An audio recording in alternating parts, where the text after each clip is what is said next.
Hi friends, welcome to my channel Sunitha trends. ఈరోజు మనం ఎంతో సాంప్రదాయకంగా భోగి పండుగ రోజు చేసుకునే కట్టు పొంగల్ని ఎలా చేసుకోవాలో నేను మీకు చూపిస్తున్నానండి. దీనికి నేను 1 కప్పు రైస్కి కప్పు పెసరపప్పుని కడిగి నానబెట్టుకున్నానండి, హాఫ్ అన్ అవరు.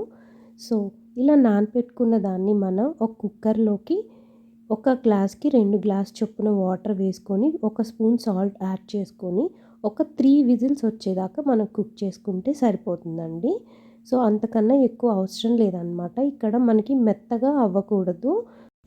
ఇలా వండుకున్న దాన్ని మనం ఒకసారి గరిటెతోటి అలా తిప్పుకొని ఇప్పుడు ఒక ప్యాన్ పెట్టుకొని ఆ ప్యాన్లో ఒక 3 టేబుల్ స్పూన్స్ నెయ్యి వేసుకోవాలండి. నెయ్యి మెల్ట్ అయిన తర్వాత మనం ఇక్కడ 2 స్పూన్స్ జీలకర్ర వేసుకోవాలి. సో జీలకర్ర చాలా ఇంపార్టెంట్ అన్నమాట ఈ రెసిపీకి. సో జీలకర్ర కొంచెం మనకి ఎర్రగా వేగిన తర్వాత ఇందులోనే మనం 3 పచ్చిమిరపకాయలు, జీడిపప్పు ఇవన్నీ వేసుకొని ఒకసారి ఫ్రై చేసుకోవాలి.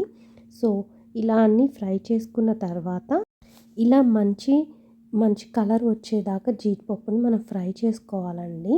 సో ఇక్కడ ఈ జీడిపప్పు, జీలకర్ర వేగుతున్నప్పుడు వచ్చే స్మెల్లే చాలా బాగుంటుందన్నమాట. సో ఇలా పచ్చిమిర్చి నేను ఒక 3 వేసుకున్నాను. ఇంకా ఇంట్రెస్ట్ ఉన్న వాళ్ళు దీంట్లో మనం అల్లం కూడా వేసుకోవచ్చండి తురుముకొని. ఇది నేను దేవుడికి ప్రసాదంగా పెడుతున్నానని నేను ఇక్కడ అల్లం యాడ్ చేయట్లేదు. సో దీంట్లో నేను ఒక టీ స్పూన్ మిరియాలు, అలానే హాఫ్ టీ స్పూన్ జస్ట్ మిరియాల పౌడర్ వేసుకున్నాను. సో మీరు ఓన్లీ మిరియాలు కావాలన్నా వేసుకోవచ్చండి, లేకపోతే మిరియాల పౌడర్ అయినా వేసుకోవచ్చు. ఇక్కడ నేను 2 వేసుకున్నాను. అలానే కొంచెం చిటికెడు ఇంగువ కూడా వేసుకొని, మీకు ఇష్టమైతే కరివేపాకు కూడా యాడ్ చేసుకోండి, చాలా బాగుంటుంది. సో ఇప్పుడు నేను ఏదైతే మనం రైసు ఉంచుకున్నామో ఆ రైస్లోకి ఈ తాలింపు మొత్తం నేను వేసేస్తున్నాను అనమాట. సో ఇలా వేసిన తాలింపులు మనం రైస్లో కలబెట్టుకొని మనం సర్వ్ చేసుకోవడమేనండి. ఇక్కడ మీరు సాల్ట్ కొంచెం అడ్జస్ట్ చేసుకోండి, మీకు టేస్ట్కి సరిపడా ఉందా లేదా అని. నేను ఇక్కడ ఒక గుప్పెడు కొత్తిమీర కూడా యాడ్ చేస్తున్నాను. నాకు కొత్తిమీర వేస్తే చాలా బాగా నచ్చుతుందనమాట. సో అది మీ ఆప్షన్ అనమాట.